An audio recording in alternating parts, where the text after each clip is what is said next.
Welcome everyone. This is Carl Lefevre from the team at Accelerate Tourism. This is our June 12th meetup. This is going to be the 9th, I think, in our series of weekly meetups here during the lockdown period. So welcome to each of you.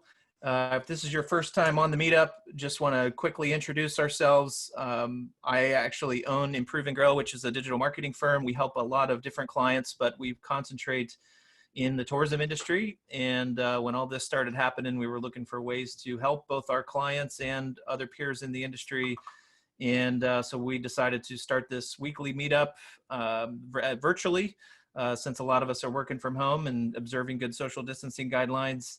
And the whole goal is to serve each of you as business leaders in the tourism industry. We're specifically focusing on tourism marketing ideas, and we certainly don't have all the answers, so we're inviting people in from the industry to share their ideas, what's working, what's not, and also opening it up for discussion on each of these calls. And we've been doing these weekly. Now that a lot of you are moving out of the lockdown and reopening your businesses to the public, you're going to have better things to do than jumping on Zoom calls every week. So we are going to be moving these to monthly moving forward. I'll probably talk about that at the end of the call today, but just as a reminder, after this call, we'll be moving to a monthly cadence on the meetups. So with that, I will introduce today's topic. As a reminder, if you've got questions for the panelists or for us, please submit them through the Q&A feature. There's a screenshot here just to show you where you should see that in your panel. Feel free to ask questions throughout. If we don't address your question during the presentation, we will have about 15 minutes at the end of the call for open Q&A, and Sam, our moderator, will bring those up then. All right, so we're doing something a little different with our call today. Before we get to the guest panel, we had sent out a survey to all of the past meetup participants. We also opened that up to a list we have of people that we've been inviting to participate in the survey. We also posted it on some tourism industry forums on social media to try to get just as broad a perspective as we could. So I just want to go through some of the results of that. So first question was, are you currently closed? Or, what's your business status? Are you currently closed, fully open, or open on a limited basis? I personally have been, in our county, businesses have been opening for the last few weeks. I was a little surprised to see that still as much as close to 60% of businesses are currently closed. So I would guess that holds true for a lot of you on the phone as well.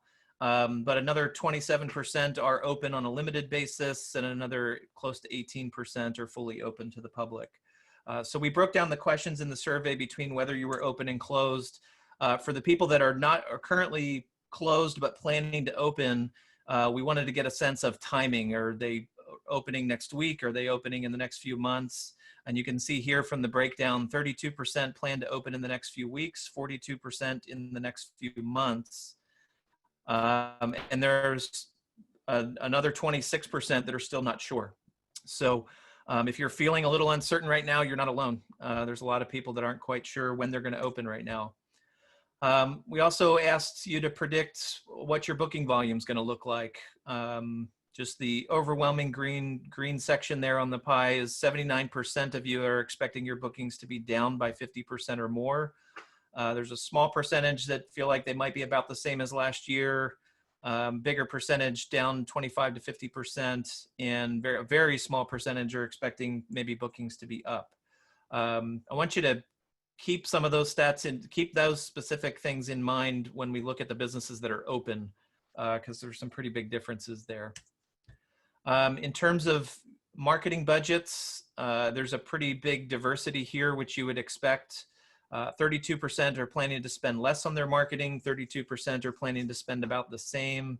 And then there are some people that are still not sure how they're planning to handle their marketing budget, which makes sense. A lot of the verbal feedback from that group was, we're going to see how things go and adjust our marketing spend up or down based on results.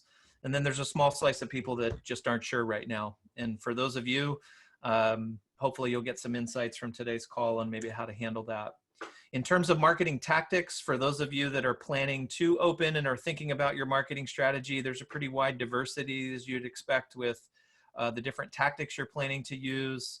But if you look at the bars that are the highest or the most commonly mentioned, they're almost all digital marketing related, which I don't think should be a big surprise. I think tourism generally weights a little bit more towards digital advertising, but it does seem like a lot of us are shifting our marketing to a focus on digital, which I think is a combination of both reducing costs and taking advantage of things that people can do on their own, as well as intending to get in front of people where they are right now. With a lot of people at home, digital is going to be a much more effective way of getting to people.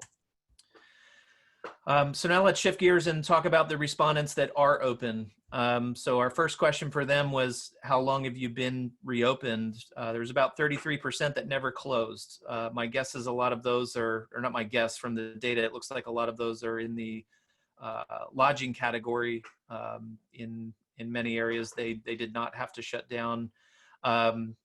20% just opened in the last few weeks, and nearly 50% literally just opened within the last week or two.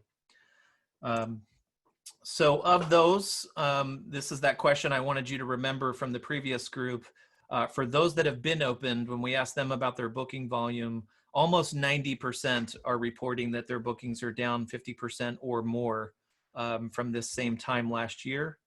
And then 13% are reporting they're down between 25 to 50. There wasn't anyone in the survey that said results were about the same or that they were up. So that's very interesting. That's obviously not great news.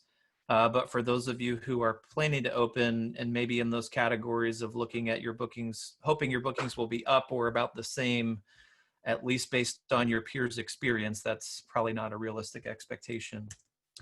In terms of how marketing budgets have shifted for those that have opened, about 20% are spending more than they previously planned. 27% are spending about the same, but the majority are spending less, which makes sense, right? Less revenue, less marketing spend. One thing to be thinking about there, and I realize this is easier said than done with cash flow, but you may need to think about spending more in order to get more bookings. Again, I understand there's a cash flow challenge there. In terms of digital marketing tactics, this was another contrast between the two. Due to the size, it was hard to put these both on the same slide. It might be easier to see that way. But what I want to point out is the commonality between the two groups was an emphasis on digital marketing. But the thing that really stood out to me is social media and email. Those bars are much larger for the groups that have opened. And I know for those that I've talked to personally, a lot of people are coming to the realization that they need to focus on the things that they can do themselves and the things that they can do quickly and easily and cheaply. And social media and email definitely fall in those buckets. And I know for those that we've been working with or advising in those areas, they've been seeing some good results from that now. With people being at home, social media and email is a great way to get in touch. Particularly with the audiences you've already developed, who for many of you are going to be your most loyal fans, and therefore maybe those that you have the easiest access to start gaining some booking volume. So those were some interesting things that we saw from the survey. I now want to turn to our guest panel. I want to introduce them and then lead us through some questions here. Mark Kruzmeyer, wave hi, Mark. He's the owner of Strasburg Scooters. Here in Lancaster County. Rebecca Gallagher owns the Smithton Inn. She's also the board chair for Discover Lancaster. For those of you that were on our earlier calls or that are from the Lancaster area, you know of Discover Lancaster. And she reminded me that she also owns a wine tasting bar. So good cross-section of business purview there. Ben Ream, we were planning on Ben joining. He had a last-minute conflict, so he may join here midstream, but he's the sales director at Navitac Canopy Tours. Michael Rivgan, say hi, Michael. Michael's the owner at Dolan House Bed and Breakfast in Jim Thorpe. And then Phil True, who's been on our calls in the past, fun scheduler at Refreshing Mountain, which does overnight retreats. They do cabin rentals and they run outdoor activities. So welcome, Mark, Rebecca, Michael, and Phil. Thank you for joining us today. Go ahead and unmute yourselves if you haven't already, or we can help with that. And let's get into the questions. So The first question is, what has your booking volume been like since you reopened? Rebecca, would you mind speaking to that? Yeah, so it's picking up, which is lovely. It's interesting though too. Normally we would have guests all week long, and what I'm seeing is guests just coming for the weekends. So we're nearly full this weekend. That'll be our busiest since kind of gearing back up, and we're kind of in between. I was looking at the responses you had. We never truly closed, but we were only open for essential workers. We had a doctor who stayed with us a couple of times. So we were kind of practically closed. So for the last 3 weekends, we've had 3 of our 7 guest rooms booked. This weekend, we have 5 of our 7 guest rooms booked. Wow. And we're starting to see reservations coming in for July, August, September. So that's phenomenal for cash flow. Starting to get those deposits in is a big help. Yeah, thank you. That was going to be my follow-up question for you, is are you seeing people starting to book ahead again? So it sounds like yes. Mark, how about you guys?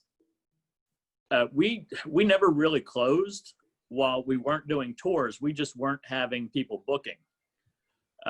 But since we've, I guess, technically reopened the beginning of June, our revenue's up about 32% over last year for June, for the first 11 days of June. Wow. So I'm feeling very optimistic. Our phone is ringing. Actually, it's ringing right now. So you're costing me money, Carl. But yeah, just seeing the revenue up over last year, which was our best year, I'm feeling very optimistic. We're still down almost 60% for the year, but there's a light at the end of the tunnel, I think. That's awesome. Michael, how about you? I know you're in a different market, maybe not a very different market, but a different market. How are things in Jim Thorpe? So Jim Thorpe is very heavily tourism driven. There's some county seat business activity, but not for the bed and breakfast. They would tend to be either at the Inn at Jim Thorpe or at some of the other regional hotels. But let me mention, if I may, that we have a group of bed and breakfasts and the Inn at Jim Thorpe that work together all year. And in the middle of March, as the shutdowns began, we, of course, are considered essential businesses. So, of course, we were not required to shut down. But we all agreed, because we're tourism driven, we would indeed close with the exception of military, healthcare, and other essential activity. With the exception of one B&B, none of us had that call. And so none of us have had bookings none of us have had guests until we reopened last week, which was everybody's decision just to sort of wait till the beginning of June.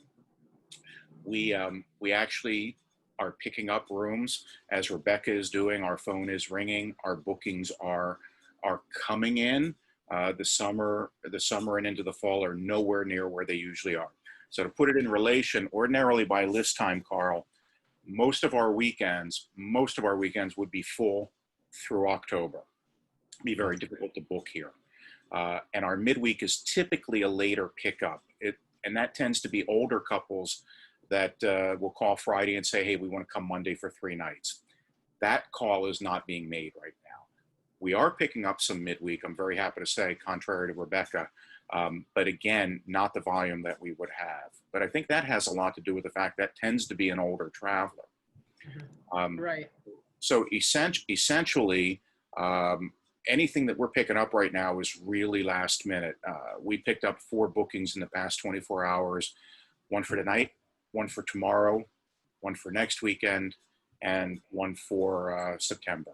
So again, it's all good. We're happy to have the bookings, but the trends aren't there. I might also add, I think importantly, we close our OTA availability for weekends.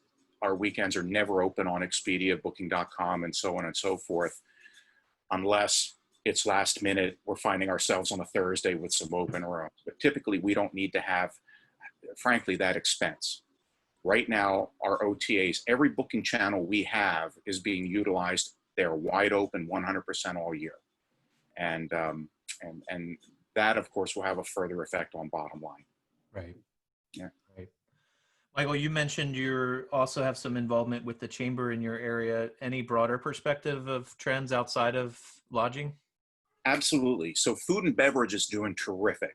Some of our restaurants that opened with takeout, frankly, are doing better than they did under pre-COVID-19 conditions. They've essentially reinvented themselves. So the food and beverage, and we have some pretty cool shops and restaurants here. So the restaurants and pubs have been open for takeout as available. One of the better pubs in town, good friends of ours, opted not to do takeout. That model did not work for their physical plant.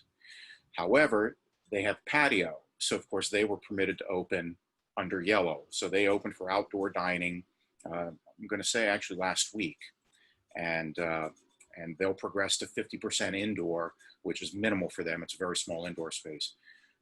But we have another good restaurant in town that's just not ready to open yet, because for them, that 50% that comes into effect today for our region, that 50% model will not work for them because they're too small. And so to staff, stock, and reopen does not work for a restaurant of that size. Now, having said that, so while the restaurants are reinventing themselves and touch wood doing good, retail is not. Retail has not come back. And our shops are, again, it's a wonderful, unique tourist town. And so the shops offer unique handmade items, homemade products, and essentially what we might all call dispensable income items. You don't come to Jim Thorpe because you need wallpaper. Those shops are really slow to come back. And that's a two-stage factor, we think. Again, we just met on this last evening. One, many of our shops are in very small historic structures. So that really challenges the social distancing. Two, folks are very weary about wearing, well, let me rephrase that. The general public is hesitant to wear masks. And some of the shops actually have had confrontations with visitors when requested that, sorry, it's a tiny shop, it's the state law, you have to wear a mask. And some of the visitors have gotten a little bit angry and departed without doing it. Having said that, our borough council is trying to make every accommodation possible to help some of those small shops. May I give you two examples? Sure. Okay, so October, we typically do a fall festival, a very large, extensive, busy fall festival here in Jim Thorpe. That fall festival is greatly scaled down this year. Two of the items that we typically have at that fall festival at our county park, right at the foot of the historic district here, would be approximately 30 to 35 artisans, craftsmen, and food trucks. They are not invited this year. We are not having that, with the specific goal of focusing that business back to our members, back to our historic district. Now, part and parcel of that, our borough council approved last night that for one of our streets that has no sidewalks to speak of, and therefore cannot put shops, expand their shops in front of their business, there's a small park, borough park on their street. The borough granted permission last night for those shops on that street at no charge, no peddler's permits, no paperwork, no nothing. Go ahead and set up tables during fall to try to expand that business. So again, it's a matter of trying to reinvent yourself and trying to take advantage of every opportunity. But the short version is retail is struggling. Yeah. Phil, how are things going at Refreshing Mountain? Yeah, so we're kind of unique in that we have three separate areas that we can have business come through. So we have overnight retreats, we have day outdoor activities such as zip lining.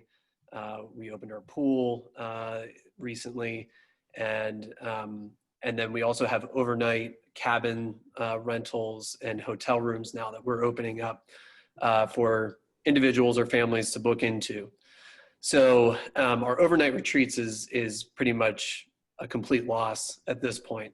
Ever since March, people have pulled out, rightfully so in many ways, because we can't necessarily host larger groups. We have a few still coming this summer, church groups. But as far as our bookings for outdoor activities, the phones have been steady, and we've been filling up tours. However, we've been limiting those tours based on private tours instead of public or open tours where you might be paired with people that you don't know. So we've made some of those accommodations. So really our revenue is down. Our bookings are there, but the revenue is down because we're having less people. And then for our overnight stays, such as our cabins and our hotel rooms, we recently opened up our hotel rooms to families, which we usually reserve just for our overnight retreats. But since we don't have them, we've opened them up, and we've been getting steady calls on those. And so we're starting to really try to ramp that up a little bit more here to try to get people to stay longer. And it seems like people are booking in fairly frequently, which is hard to say compared to last year because we typically would have a lot of that space filled with overnight retreats. So it's really hard to say where we're at in the whole scheme of things. But overall, I can pretty confidently say we're down from last year. Yeah, got it. Thank you. So next question, what kind of changes have you had to make in the way you market your experiences? Anybody want to jump in on that one? So I mean, I can start. Sure. Essentially, again, it very much mirrors what you had in your survey, where probably the biggest change is taking over a lot of the functions myself. I had gotten to a stage where I was able to hire a marketing company to do things like write blogs and send out email blasts, regular posts on our social media, search engine optimization, and I've pulled all of that in-house. So, you know, and I'll hopefully, as business ramps back up again, start sending some of that back out again. But yeah, and in this realm of having no cash flow coming in, that was one of the easier things to be able to cut. I can't turn off my electric, but I could turn off the marketing and take that on. I also started doing some things that are maybe a little bit outside of my comfort zone and pushing myself to do it. Probably the biggest one is doing a couple of little videos. I participated in that Amish farm and house video that they set up for bed and breakfasts to promote ourselves on their website. And, you know, even though I'm perfectly comfortable being like interviewed by a TV reporter, I am not comfortable doing like personal videos, walking around, holding my camera up. I'm with you. I think you have to try stuff. So every opportunity that presents itself, I'm giving it a go. I'm trying to be a gamer. But again, it's all on low cost type of opportunities. I'm not thinking about print advertising, you know, certainly not TV or radio. You know, even for the wine bar, it's all been social media, Facebook, Instagram primarily. Yeah. How about the rest of you? Any changes of note other than what Rebecca mentioned with your marketing? So we're focusing on social media. As you know, we pulled back from our Google, but the social media that we've been doing, rather than focusing on our business and our tours, is we've really been focusing on our community. So we've gotten involved with Little Country Store and Miniature Horse Farm to help them out, where we provided tours for them to give away to people who sponsored some of their animals. Because they were having a hard time feeding some of the animals. So we use social media for that and just promoting the businesses that are around us. Now, once we get through June, I'm kind of using June as a catch-up month where we're catching up on those bills that we didn't get a chance to pay. And then we're looking at July to really starting things back up and ramping up. So, and we'll probably take a look at spending more than we did last year. And I see it as an opportunity. If there's others out there who are pulling back on their spending, it's an opportunity for me to grow. So it's a risk I'm willing to take. Yeah. Michael, any big changes to your marketing approach? Not so much, to be honest, Carl. We focus on our Facebook page and Google, TripAdvisor, and those OTAs. The TripAdvisor for us is key. And we had one unique challenge this year, and that is that we moved to the business and changed the name in January. So fortunately, we were able to keep the TripAdvisor reviews, which were super, super important to us. And but the Facebook is key, and I'll tell you why. Because we have a historic landmark home here in town that we've been renovating bit by bit, and we post those renovations, updates, decorating as we do them, and that keeps the previous guests and new completely engaged. And so, because it's a unique property, we have a lot of repeat support. That's worked really well for us. But in terms of investing any additional, not so much. And to Mark's point, we absolutely positively have not stopped with the support we give the local community, whether it be a financial donation for sponsor a music event, for example, or we tend to give a lot of gift certificates out, and we have absolutely not stopped that. That's good for word of mouth, and I think it would be really bad for word of mouth if you didn't. Yeah. Phil, how about you guys? Yeah, so I mean, right off the bat, I think this Accelerate Tourism Meetup has been extremely helpful in the process of trying to figure out, hey, how can we do better? So we've taken a lot of key things away from that. Plus, we have an awesome marketing agency that's been supportive of us throughout the time, giving us some good advice. Even though we've cut that out of our budget at this point, that is our marketing agency. We've, like Rebecca mentioned, we've gone into social media a lot heavier, lot more heavier, and also really just connecting with local businesses. So we've been partnering with some B&Bs to do some like outdoor adventure packages where we're giving them some deals for their customers. They're creating packages for that. We've just been really trying to connect more with our local businesses to kind of help support each other. So that's been great. And we've been in the middle of a website refresh, which I think has also kind of helped as far as the navigation for people to make those call to actions and really kind of drive some of that there. So we've been doing a few things across the board. But yeah, definitely like Rebecca, we've been doing some social media stuff that I've been uncomfortable with, if you will, with doing videos and other stuff. And, but it's, we've done some ad boosts on there, some post boosts that is, on Instagram and Facebook. And we've seen some pretty good engagement with that. And so with some of the promotions we were doing, we were actually pulling some people in, and then they were finding other things about us and not even booking for things that they saw the promotion for. So so that's been helpful.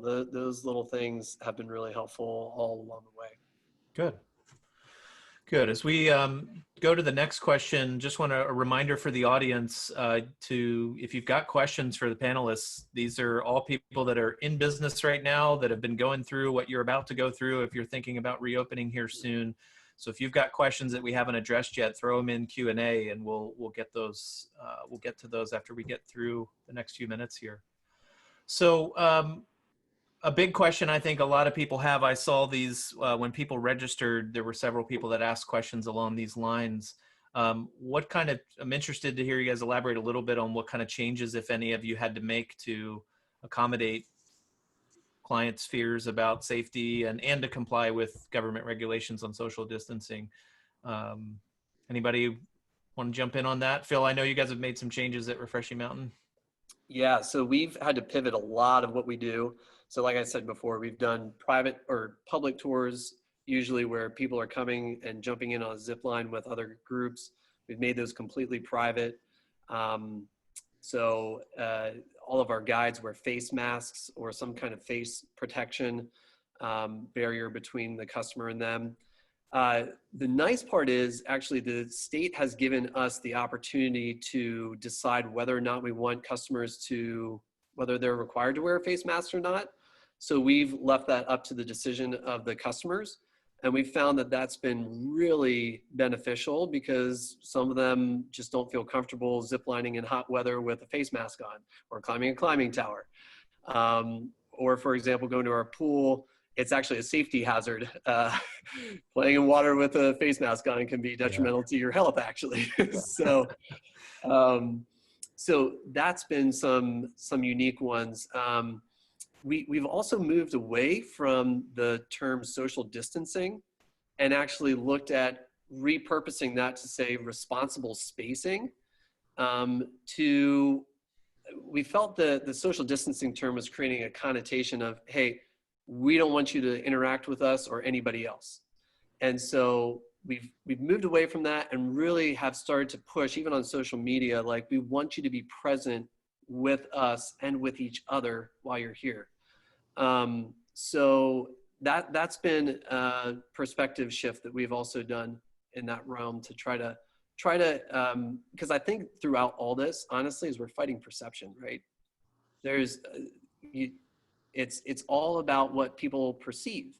And so, and it's all, there are warranted levels of that. So, trying to meet people where they're at, whether that's, they want to come right away and do everything, they're a little hesitant, but kind of tipping their, or, putting their toes in the water, or they're just absolutely not. I do not want to go out. I don't want to do anything. So we want to be sensitive to all of those, but help that perception and show them that we have a safer environment for them to be here.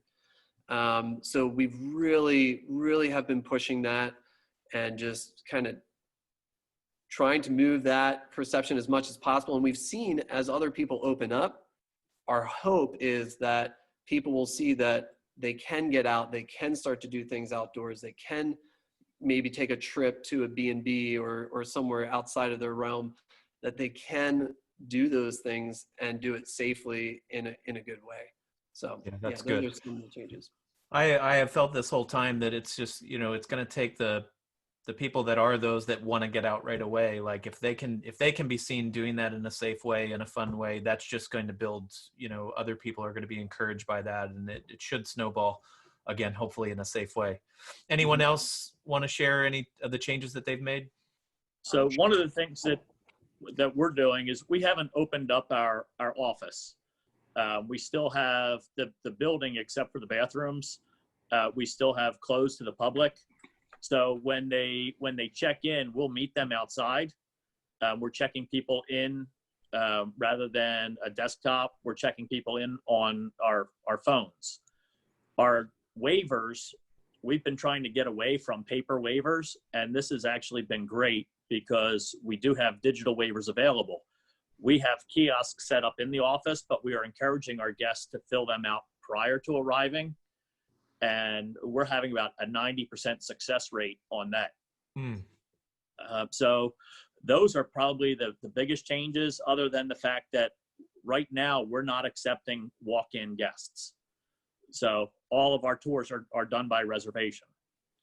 But okay, we've been spraying out our helmets and sanitizing them after each use before it became trendy. So we're good there. Yeah, with you on that. Yeah, for us, the biggest difference, the three main areas are check-in, breakfast, and check-out. And so, like Mark, we've kind of gone toward digital, or we're just taking reservations, no walk-ins. Rather than having a personal face-to-face interaction for check-ins, we have an express check-in system where the guests will find a letter on our desk. Letter tells them everything that we would tell them anyway. In some ways, I think guests like it even better. They don't need some innkeeper telling them where the light switch is. I think they can figure that out. Breakfast is probably the biggest difference, and there we're kind of following the lead of our guests. We're wearing a mask or a face shield throughout. Any sort of buffet type things have gone away. So I had to stock up on like thermos coffee pots, so everyone gets one at their own table. They get their sugar and creamer and butter, and there is no walking up to a buffet anymore. and there's no sharing tables. We have 3 individual tables that people can sit at. And normally you might have another couple join you, but we're not doing that anymore unless it's a group that came together. And we are giving guests the option to have breakfast in their room. So we invested in trays and stands and all those sorts of things to make that possible for our guests. What I'm seeing though is the people who are traveling now, those early get out again people, they're just, they think this is all ridiculous. And they don't even, you know, they're much less cautious. I think we're going to start to see those other cautious folks, but I think, you know, I mean, everybody's touched on it. It's that perception. One of those other out of my comfort zone things is I made a video of all of these processes, the cleaning procedures, Bill, I love your responsible distancing or whatever. Like, that was a great phrase. I'm using that. But all of those things that are going to make them feel comfortable coming in, that they know that you've taken steps and that the other guests that are at your property are going to be taking similar steps. I think that just makes people feel better. And then when they get here, they're like, it's fine. So we're going to see how that plays out. But yeah, I think we've gotten some really good advice from organizations like PABI, the Pennsylvania Association of Bed and Breakfasts. I'm a member of a group called Select Registry. They have phenomenal guidance, and you know, they've taken into account CDC.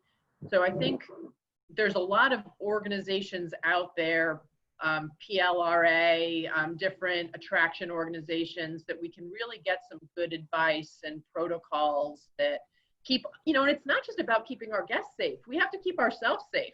Mm-hmm. You know, if Phil gets sick, Refreshing Mountain's in trouble. You know, if our bed and breakfast, if I get sick, that's, you know, my only source of revenue goes away. So I think it's not just for their safety. They need to recognize that we're trying to keep ourselves safe too. Yeah, great points.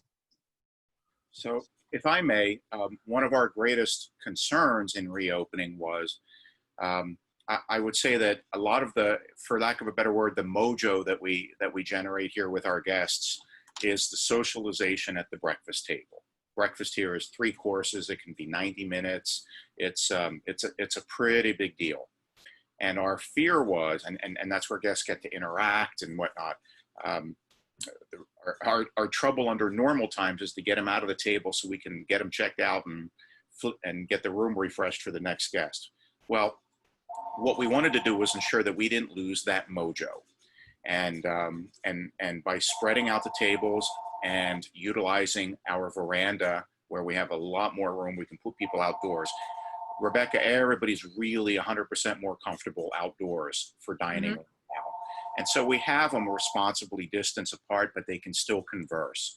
And so what we found just after a week is that that energy is still there. That very positive energy is still there. We still do a check-in, but in terms of a check-in for previous guests, they know our routines. They get a door code. They know where to park. They know where to eat. We have maps and whatnot. But folks want a house tour. We don't offer that to the public right now. The house is closed to the public unless you're a registered guest. And the guests do still want that interaction, but we are masked. We are sanitizing. We have no, the homemade biscotti in a jar have been replaced with packaged store-bought biscotti, for example. The community coffee lounge is replaced with individual coffee service in each room. So and of course we have sanitizer stations and all the protocol that we should have. And to be honest, when the guest sees you at 8:30 in the morning walking around with a mask, gloves, and sanitizing railings and doorknobs, they're more comfortable. So the greatest challenge right now I think we're going to have is making sure that our guests are not too complacent.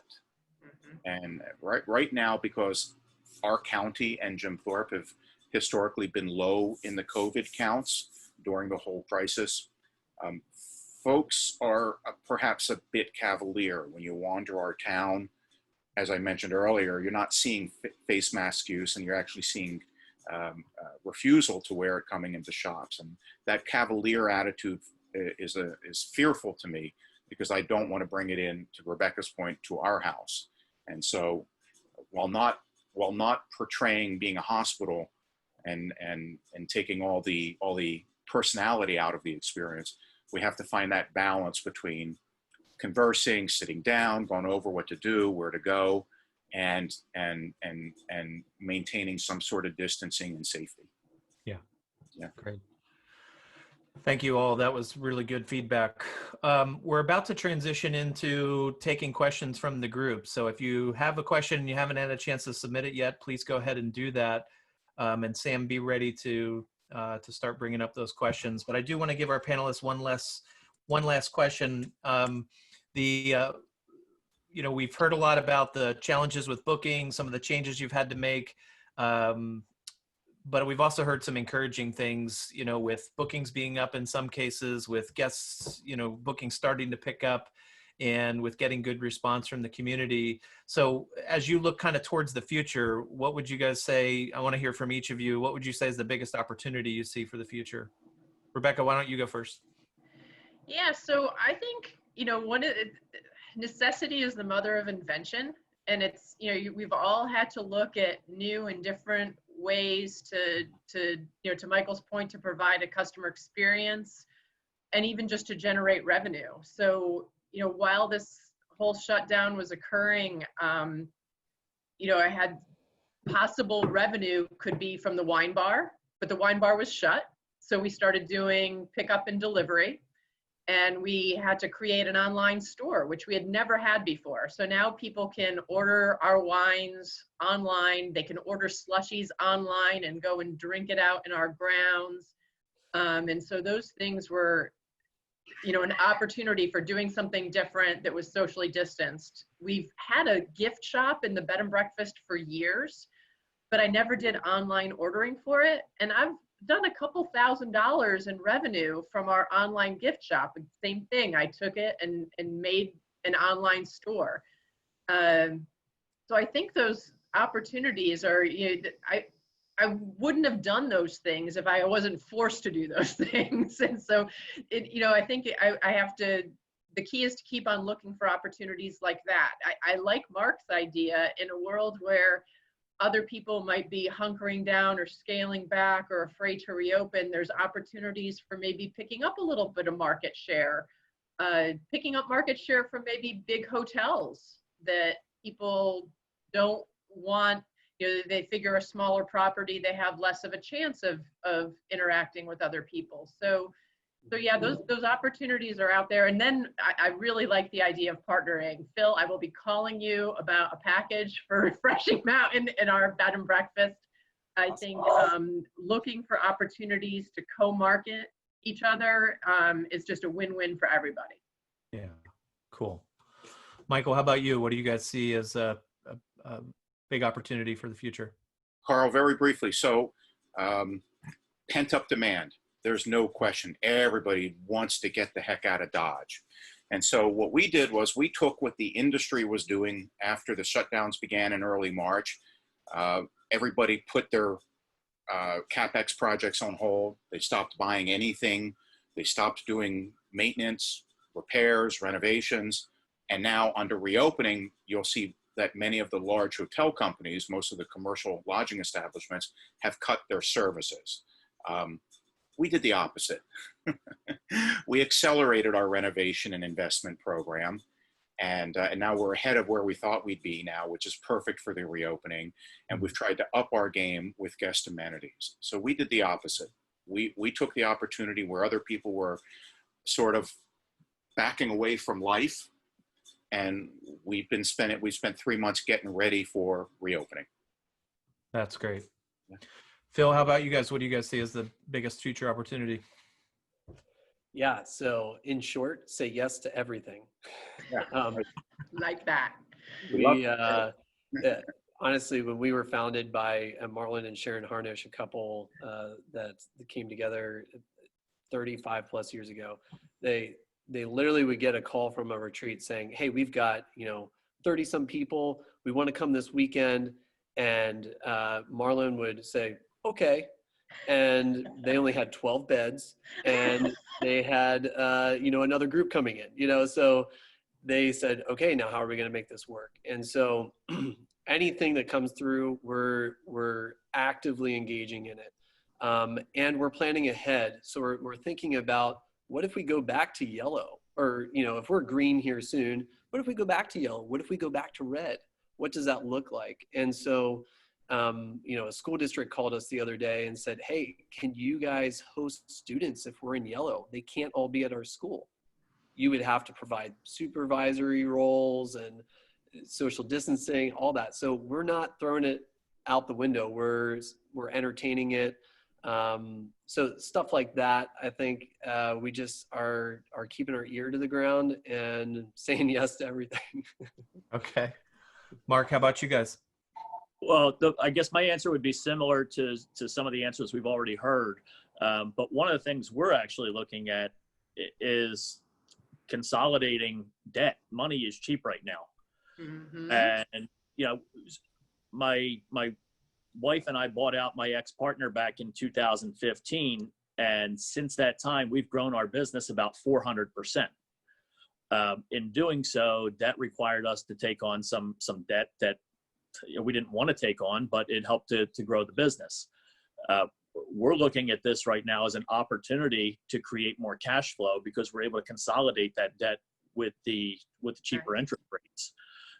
So that's, for us, that's probably the biggest opportunity. We're going to continue to do what we've done. We're going to continue to come up with new and exciting tours and, give the guests the best tour that we possibly can. That's not going to change. But it's that cash flow, it's that behind the scenes stuff that people don't see, that it helps to run the everyday business. Yeah, that's a very great point, and probably very relevant for many of the people on the call. Thank you. What kind of questions do we have from the group? Yeah, so one we have here is, are bookings you're getting being dominated by local guests rather than travelers from further away?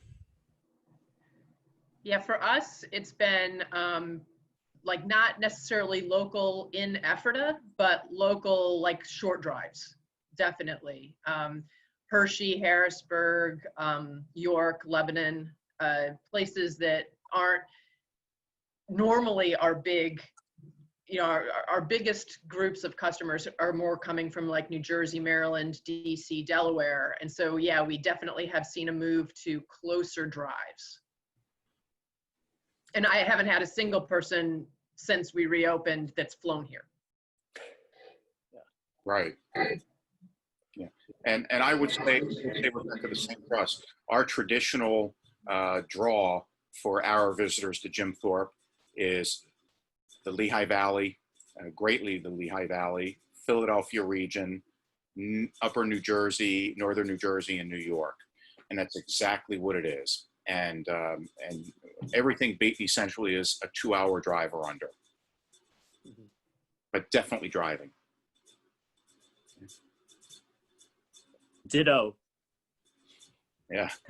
Yeah, same here. I think people are, I'm even looking to go places, right? And we're looking to go to Maine, but Maine's, you have to quarantine for 14 days currently to go there. So I think people are really searching and saying, hey, what are the state laws right now in regards to this whole thing? And for us in Pennsylvania, what are the county by county, where are they at, and what can be done? And so, again, kind of going back to our website and other information out there for what are we doing, we're trying to keep up with making it aware and making people aware of where we're at for that, so that they can say, oh yeah, they're in Lancaster County.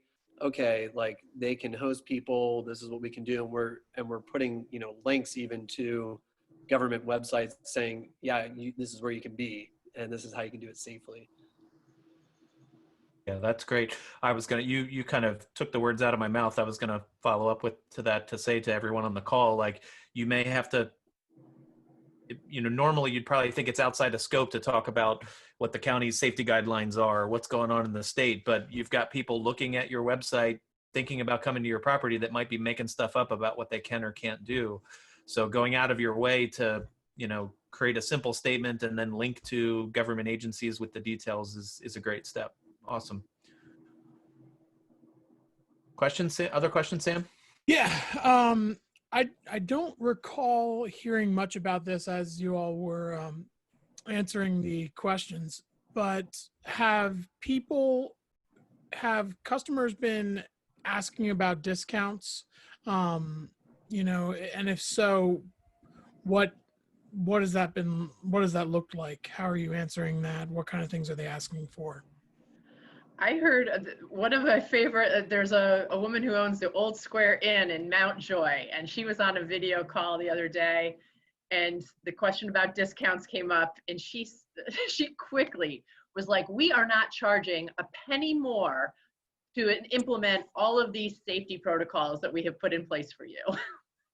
So she took that and flipped it and said, we are going above and beyond, extra cleaning. I mean, the amount of supplies that we've had to buy in terms of room service type things and sanitizing sprays and masks. We provide 2 masks per guest. We provide them individual sanitizers. We provide wipes in their room in case they want to wipe down surfaces themselves if they don't really trust us. And we aren't going to charge you any more for any of that. That's cool. Yeah. Love So that. We've had no requests for rate reduction, none. And we did knock our rates down a little bit for June, but I can tell you that effective after the July 4th holiday, which is typically the heart of our season here in Jim Thorpe, the rates are as published late last year. There's no change. Our traditional policy is the rate is the rate.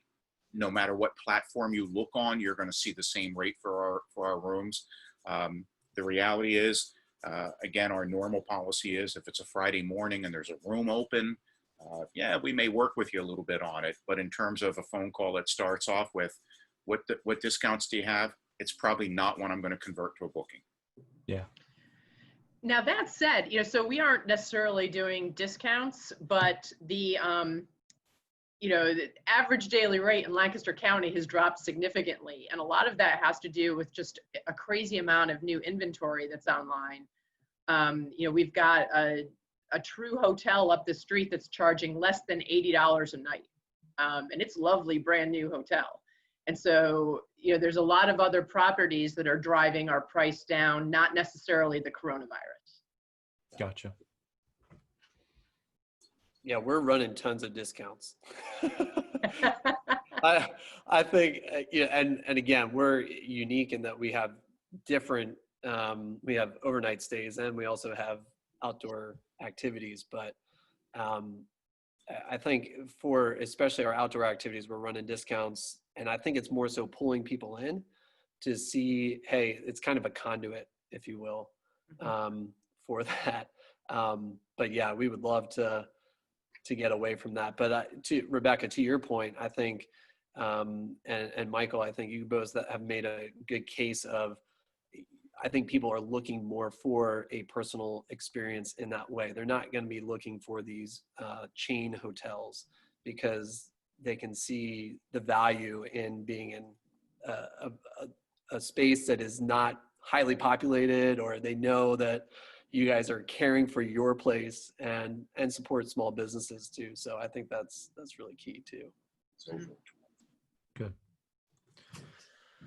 Cool. Well, unfortunately, I think that needs to be our last question. I do have a couple more things I want to cover here, but just want to thank you, Rebecca, Michael, Phil, and Mark for joining us today.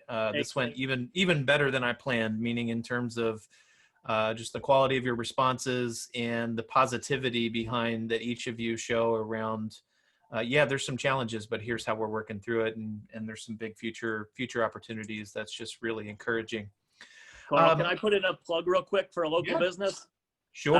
I spoke with the owner of Good and Plenty yesterday, and they are opening today for indoor dining. Oh. So if you've got any guests or you're local, Good and Plenty will be open today and tomorrow for indoor dining. Nice. Goodandplenty.com. Thanks, Mark. Since it came from you, we won't get in trouble. That technically violated one of our meetup principles, but it's okay. I said it was all right. It's fine. I'm a rebel, Carl. I'm a rebel. You are. That's good. That's one of the reasons we love you, Mark. Thank you. Awesome. Well, I'm going to repeat what I said at the beginning of the call. This is our last weekly meetup. We're going to move to a monthly meetup. We still want to be here to serve you guys. We want to help you guys, but we also recognize you need to be much more focused on your businesses right now than attending Zoom calls. And frankly, we do too.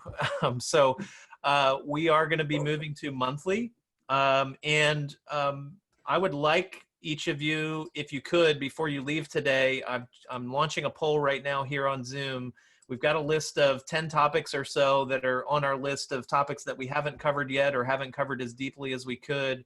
If any of those topics are of interest to you, please click on them and let us know. We want to make sure we're serving up topics that are relevant to you, not just relevant to us. So before you log off today, if you could vote on that poll, that'll help us queue up the right kind of content as we move forward. Thank you very much. And for those of you that are new and don't know about this yet, we do have a Facebook group just for the Accelerate Tourism Meetup. This is for people from the meetup to be able to interact, share, collaborate. We've had people, Rebecca talked about co-marketing. We've had people join together and create deals on our group. We've had people post their websites or post an email or post a social media post and get feedback. It's a great forum for that. We don't post too much on there, but if I find good stats or metrics or good stories of things that are going on that are relevant to the group, we post them there. So I just encourage you to join up with the group and use it as a forum to bounce feedback off of your peers. It's a private group, so it's safe. You can be honest. You can ask for feedback and not worry that it's going to be out there in the public. Great. Cool. Well, again, thank you, everyone. Really excited to see businesses opening. Really excited personally to hear some of the stories we heard today. It's very encouraging. And hopefully those of you that listened in feel the same way. I wish you all a great weekend and a good summer. Thank you, Carl. Thank you all. Thanks for having me. Thank you, Carl. Yeah. Thanks, everybody. Talk to you later.